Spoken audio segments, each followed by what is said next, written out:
the matter? What is it? Another case for Nick Carter, master detective.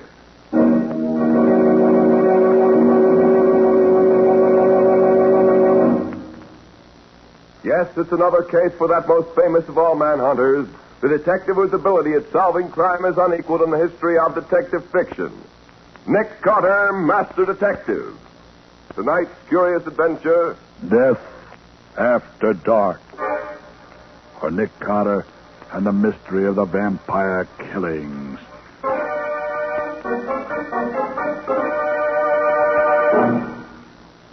Mr. Carter!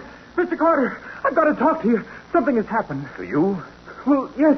No. Well, that is, it did and it didn't. Well, it might be better if you were to tell me just what it was that did or didn't happen to you. Okay. Well, it was like this, sir. 4 of us, Betty Graham, Gertrude Chase, Dora Mason, and myself were playing tennis in the park this afternoon. We played a few sets, and then, about 6:30, we started home.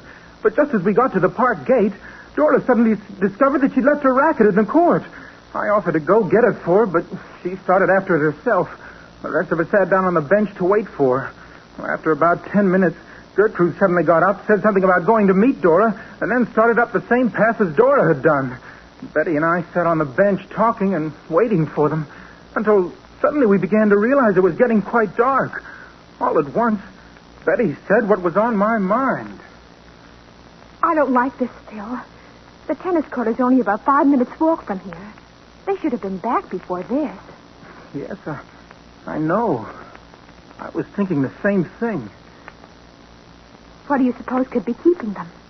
I don't know. Don't you think we'd better walk up that way and see what's happened to them? Nothing's happened to them, Betty. But, well, if you want to walk up and meet them, why, okay. Well, I'd rather do that than keep sitting here. Oh, come on, then. But I'll bet we meet them before we get to the court. But I judge from the way you tell it that you didn't find them. No, Mr. Carter, we didn't. When we got to the court, it was deserted. We called and called, but we got no answer. Then suddenly Betty saw something. Phil, look. What is it, Betty? Look, there on the grass behind you. That's Dora's tennis racket. I know those colored strings. But that means that she never came back here at all. But where could she have... Betty, didn't Dora have a rose in her hair? Why, yes. She picked it up in the path just before she left us. I remember watching her tie a knot on the stem so she could put one of her hairpins through it to hold it in her hair. Why? Here, by the end of the net. A rose. You're right. And it's got a knot in the stem, too. And look, Betty. It's been stepped on. Phil, I'm afraid. Let's get out of here. Something happened. I'm afraid. And she started running across the grass toward the nearest gate. Weren't you scared, too? Well, yes, some. But I caught up with her and quieted her down a little. And you didn't see anything of the girls you were looking for? Well, by this time it was too dark to see much of anything. Betty took me by the arm and we made for the nearest gate. We weren't running, but we weren't lingering either. Oh, maybe you just imagined... Wait a minute, I just haven't finished. Before we got to the road leading to the gate, we had to go through a patch of thick woods. I'd gone that way before, so I didn't think much about it. But Betty was still pretty scared. It's dark here, Phil. I can hardly see anything. Let's hurry. I want to get out of here. If we try to go any faster, we may fall over something. Just take it easy and keep going. And we'll...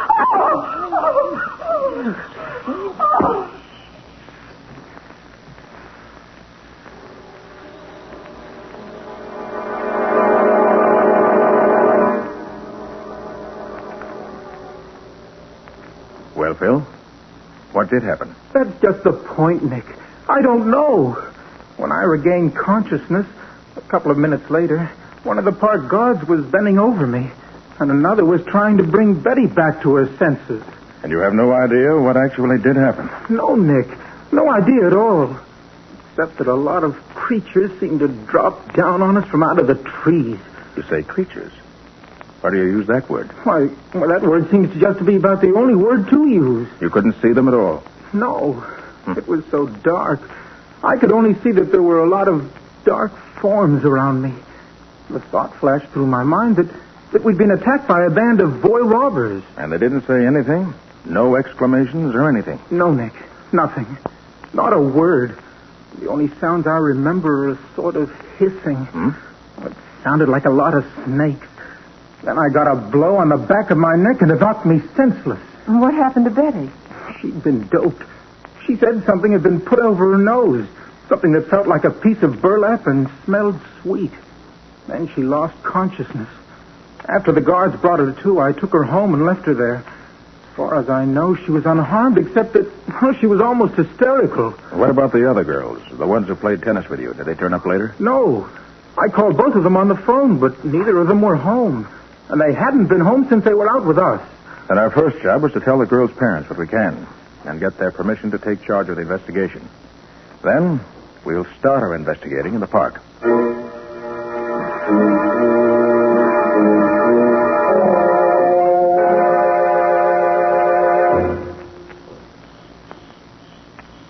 Everything here looks so different at night, Mr. Carter. I'd much rather not have to make this examination by night, Phil. But I don't dare wait until morning. It might be too late. There's the tennis court right ahead, Mr. Carter. And here's the tennis racket, right where we left it. Don't go any further. I want to see what I can find on the ground in the way of marks or prints. Yeah. Yes. Pretty obvious that a number of barefooted persons have been tramping on the grass here. Barefooted? Yes.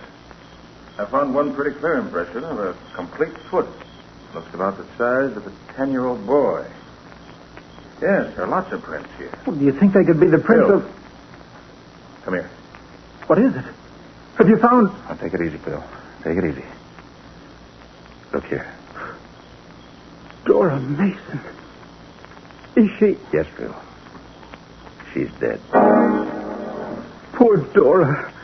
Why, she almost looks as if she were asleep, doesn't she? Yes. Except for that peculiar alabaster whiteness of her skin. Almost as if there wasn't a drop of blood left in her body. How was she killed, Mr. Carter? I don't know. The only mark I can find on her is a tiny round hole in her neck. A couple of inches below her ear.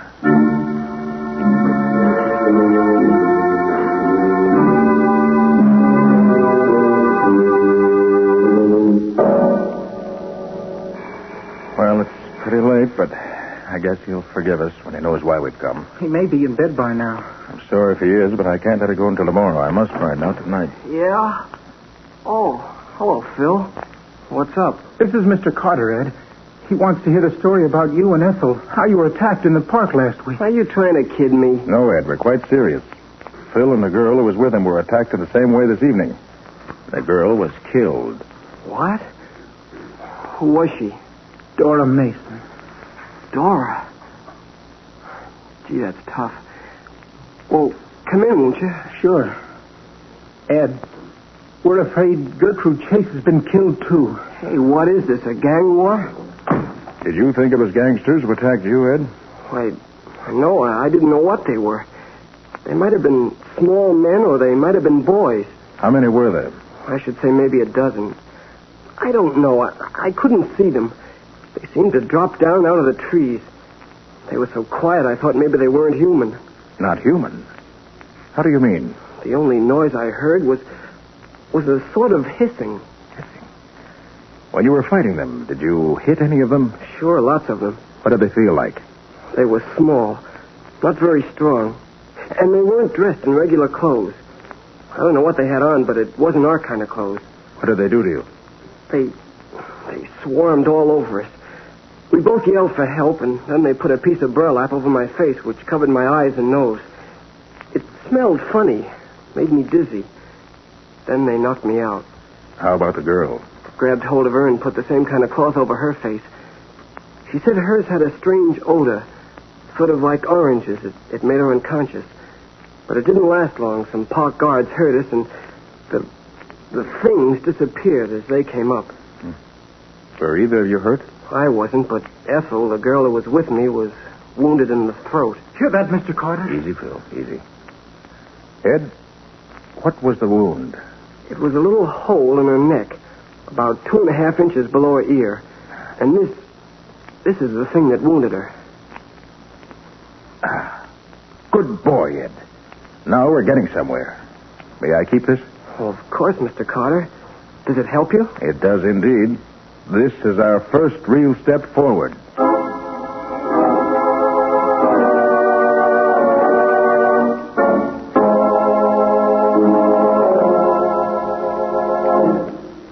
And you say that Moran still had the thing that made the hole in her neck?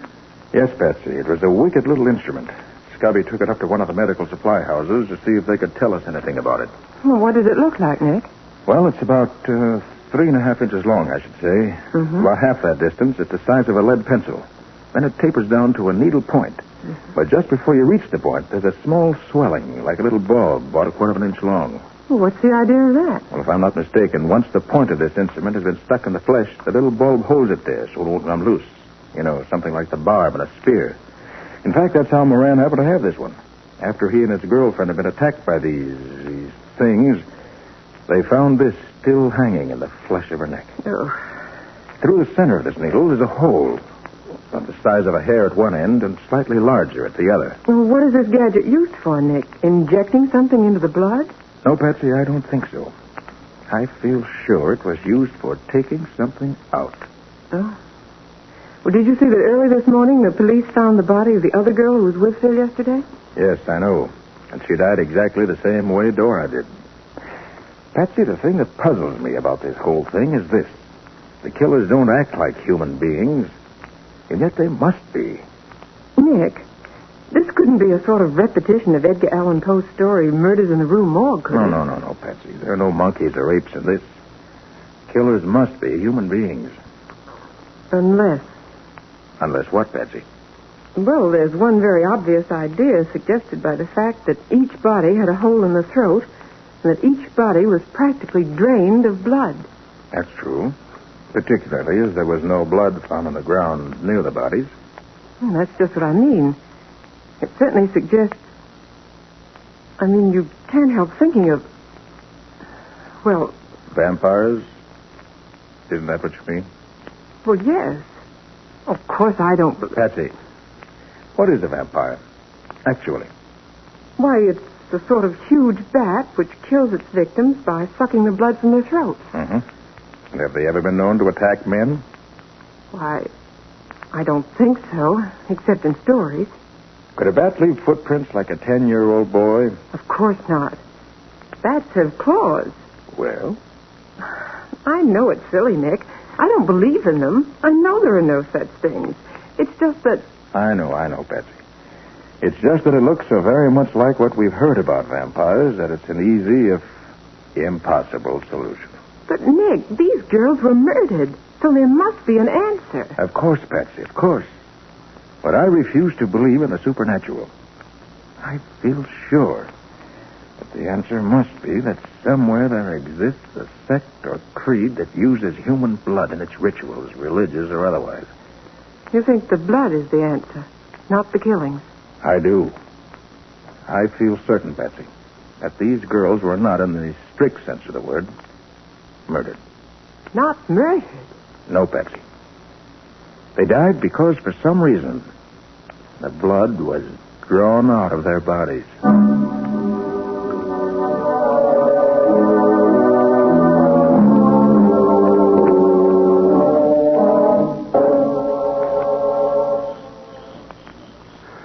Is this the patch of woods where Phil Morgan and his girlfriend were attacked last night, Nick? Yes, Scubby. And I think this is probably the best place for the test. Oh, gee, this is dangerous business, Nick. Letting yourself be used as bait for these creatures. Suppose they get the best of you. Well, that's a chance I'm taking, Scubby. I had a long talk with my friend Ray Shipman Anders yesterday. Yeah? You know, he's an explorer and scientist who's been all over the world. Probably knows more about the peoples of the earth than anyone else. But he can't tell me the answer to this puzzle. He agrees with me that I'm on the right track. Oh, I don't like it, Nick. Even if these are human beings, they can still be fiends. Oh, but if you say you're going to do it, I know better than to waste my breath arguing with you. Oh, thanks, Scubby. Now, you'll help me get ready for the test? Oh, sure. Sure, what do I do? Well, first I'll set this camp chair up here in the center of this little space into the tree. Yeah? Now, I'll hold the lights while you sort out those ropes you have there. Yeah. You'll find there are 12 lassos. I want you to lay them on the ground around this camp chair so that the whole space is covered with them. Oh, you mean so that nobody can come near the chair without stepping in one of the lassos? Oh, I get it. There. Like this? That's right, Scubby. Yeah. Then bring the free end of each rope here to the chair. Okay. I'll tie them together and then tie them to my wrist. And I can tighten them all at once with one pull when the time comes. Hey, this is quite a stunt, Nick. Well, from what the young people told me, these creatures are weak enough so I should be able to hold several of them without difficulty. There we are. Is that what you want, Nick? Yes, that's fine, Scubby. Now, I'll sit in the chair, hold the ends of the ropes like this, there. Now, if you'll take this bag of cornmeal, Yeah. sprinkle it all around this space, over the ropes and everything. Then I'll be all set. Okay, Nick. Hey, what's this cornmeal for? I hope to get some footprints. And it may also serve as a trail that we can follow afterwards. Oh, I wish I were sure you were going to be safe. I don't like this whole business. Well, neither do I. But it has to be done. This is the only way I can see to do it. There. Had enough cornmeal spread around, Nick? Yeah. Fine, Scubby. All right. I'm all set. Now remember, Nick, I'm going to be just outside the woods with a couple of Riley's men. One shout out of you and we'll come a-running. Fine, Scubby. I hope I won't need you, but I'm glad to know you're there. Well, so long for now. Oh, so long, Nick. I hope you come out of this okay. I will, don't worry. Wish I felt as sure of that as I sound. Well, come on, if you're coming. Let's get this over with. What's that? That's nothing.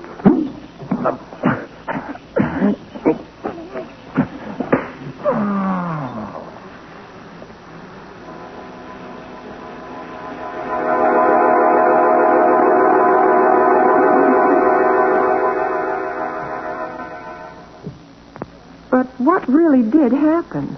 Well, after Scubby left me, I waited a while. Nothing happened. I waited some more. Still nothing happened. Mm-hmm. Then I heard some funny noises overhead. Suddenly a swarm of somethings dropped on top of me out of the trees. I tried to fight them off, but in spite of the fact that they were weak, there were so many of them I could scarcely move. I tried to catch one of them, but I couldn't seem to get my hands on anything. Gosh, what a feeling that must have been. Yes, I should say so. And I felt a piece of that burlap over my face and smelled a strange, sickish sweet odor like oranges. I felt dizzy almost at once. And something hit me in the back of the neck, and that's all I know. Did you see anything, Scubby? No, Patsy. After I left Nick, I waited for a few minutes, and then I heard those queer noises. So I dashed in to find out what was going on. And what did you find? Well, Nick was flat on his back, the burlap over his face, footprints all over the cornmeal, and nothing else in sight. Well, did you try to follow any of the prints? Oh, no, they were all over the place. They seemed to go in all directions. Would have been hopeless to try to follow them. So that the net result of the evening's expedition was just exactly nothing. A fine thing. Nicholas Carter's office. Oh, yes, Lieutenant. What? How long ago? All right, I'll tell him. Yes, thanks. Goodbye. Who was it, Patsy? That was Lieutenant Riley, Nick.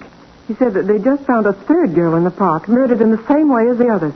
The same hole in the side of the neck and no blood left in the body. Now I know I'm right. These creatures don't want any blood except from women or girls. They won't touch men. That's why they did nothing to me after getting me completely at their mercy last night. Well, I'll try it again tonight. But with a different setup. How different, Nick? I'll dress myself as a woman. Oh, that's silly, Nick. If they want women's blood, they'll know fast enough you're no woman. And besides, there's another reason why you shouldn't do it yourself. What's that? Well, you acted as your own decoy last night. You were so busy defending yourself that you didn't have a chance to do anything about catching one of them. Yes, I know that's true. But there's no other way to do it, Scubby. There is one other way, Nick. A much better way. What's that, Patsy? Use me for bait.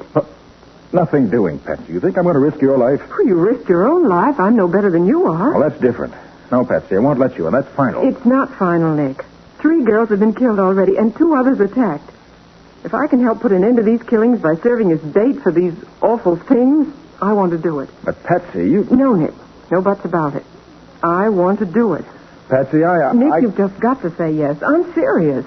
You and Scubby can stand by to protect me, as well as to catch one of these creatures. Gosh, Nick, looks as if you got yourself a decoy, whether you want it or not. If the lives of other girls can be saved, it's worthwhile for me to do it. All right, Patsy. If that's the way you feel about it, I'll use you. Thanks, Nick. Now, what are the plans? Well, that's going to require some real thought. So let's put our heads together right now. Any mistake this time would be fatal.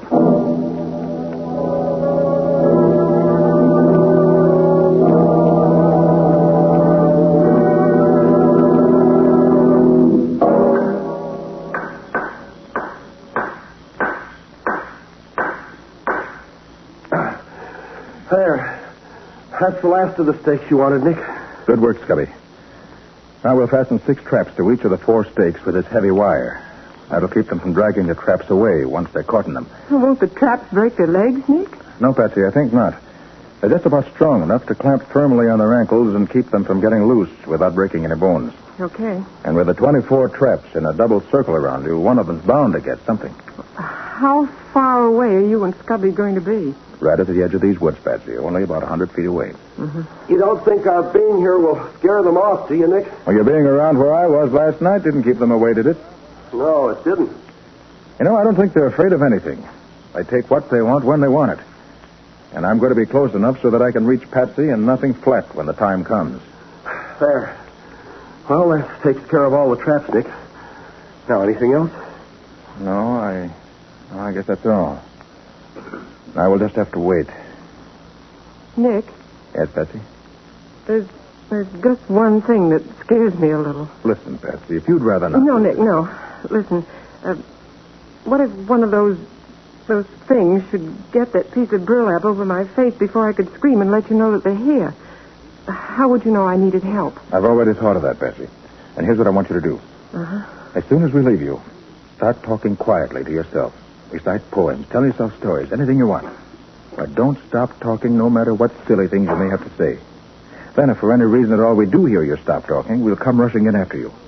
And that way, silence will be a signal that can't fail. Oh, Nick, you're wonderful. I might have known you'd have an answer.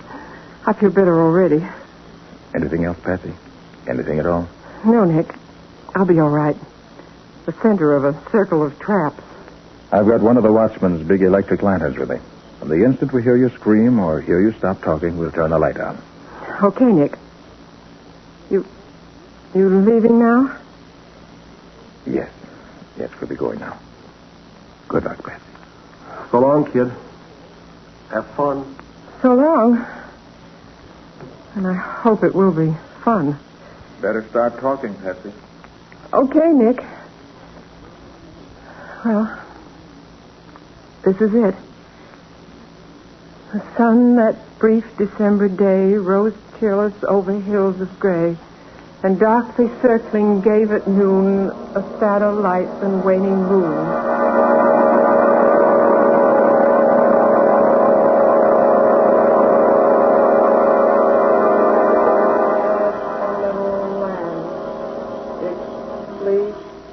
White as snow, and everywhere that Mary went. Is she wearing that leather collar you got for her, Nick? Yes. I had it made so it covers her neck, her back, and her chest. I'm sure it's excellent protection. Now I wonder how much longer the poor kid will have to keep this up. She's been going for almost an hour now. She's beside her Paul Revere's ride 10 times. Yes. If we don't get some action pretty soon, now I'll begin to get... Come on, Scubby, quick. Come on, right on. Come on, hurry up. Hey, you can see them. They're little men. Come on, Patsy. Hold on, Patsy. Nick, she's down. Yes, but the little men are leaving. They're running away. Oh, Patsy. Patsy, how do you feel? Patsy, good to you. Are you all right, Patsy? Are you all right? I think so, Nick. Just dizzy, that's all. Good. Take care of her, Scubby. Yeah. We've got 2 of those creatures in that trap. Are they dead, Nick? They look so. No, they're just unconscious.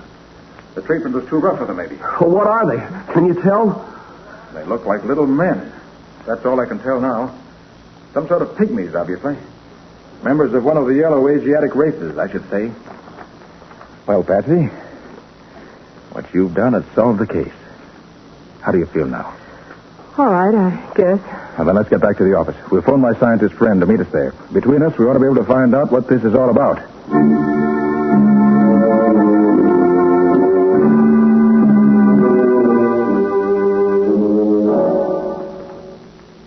You feeling all right now, Patsy? Yes, Scubby. Oh, I still get the shivers when I think of all those little hands clutching me all over. Mr. Anders and Nick getting anywhere? I don't know. I've been in the inner office there with those two creatures for almost an hour now. And Anders talk their language, Patsy? Oh, more or less.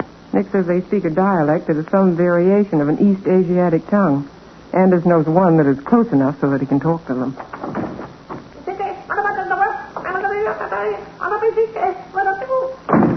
So they can talk. Anytime, except when they're hunting.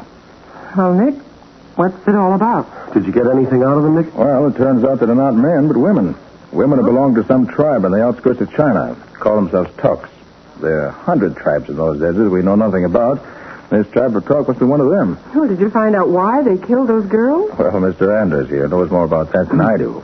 Well, it seems that in the Tuk tribe, according to the tribal laws, when a woman's husband dies, she has to kill herself to provide him with female companionship in whatever heaven he goes to.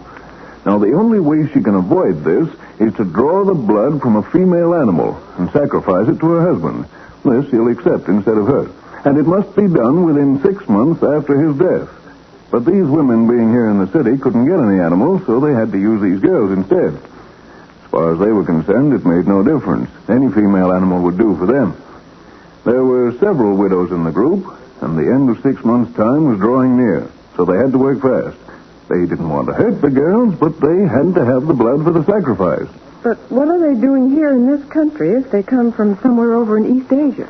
They say that John Bailey, an explorer, made up a band of 10 men and 20 women and took them on a world tour, doing their native dances and their native costumes and chanting their weird little songs and rituals while he lectured about them. Since the war started, he's been touring the United States, playing in theaters, nightclubs, anywhere else they could book them. They've been at some nightclub way uptown for the past 2 weeks, they say. Well, is there any way we can stop any further killings? Yes, indeed. We'll round them all up and turn them over to the federal authorities for detention until they can be deported back to their own land. They're too dangerous to be allowed to run loose in a civilized country.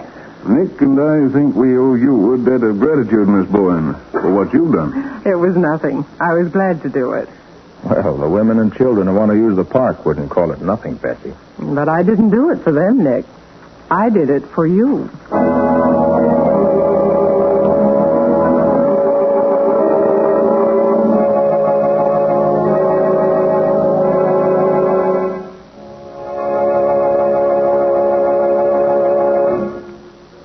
This has been another of the strange adventures of Nick Carter, Master Detective, which are brought to you regularly at the same time by WOR Mutual. What's your story going to be about next week, Nick?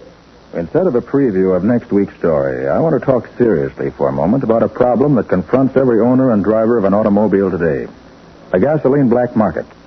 At the present time, there simply is not enough gasoline available to supply the needs of our armed forces and the unlimited wants of civilians as well. Gasoline is more and more necessary in prosecuting this war. Gasoline and its byproducts for every branch of our ever-increasing armed forces must be filled first. And gasoline rationing is the American way of seeing that each of us gets his fair share of that limited supply which remains after war needs have been satisfied. But gasoline rationing can be made to work only if you and I and every one of our fellow Americans follows the rules and plays fair. The rules are very simple and they're very easy. 1, write the license number of your car in ink on each of your gas coupons. 2, never buy gasoline without giving up the proper amount of gas coupons. And 3, never buy or accept gas coupons that are not rightfully yours. The black market on gasoline thrives on people who think it's smart to get more than their fair share, even at the expense of their neighbors. So play fair with your fellow citizens by playing square with gasoline rationing. When you get more than your share, someone else has to go without. The Return of Nick Carter is produced in the studios of WOR and is broadcast over most of these stations every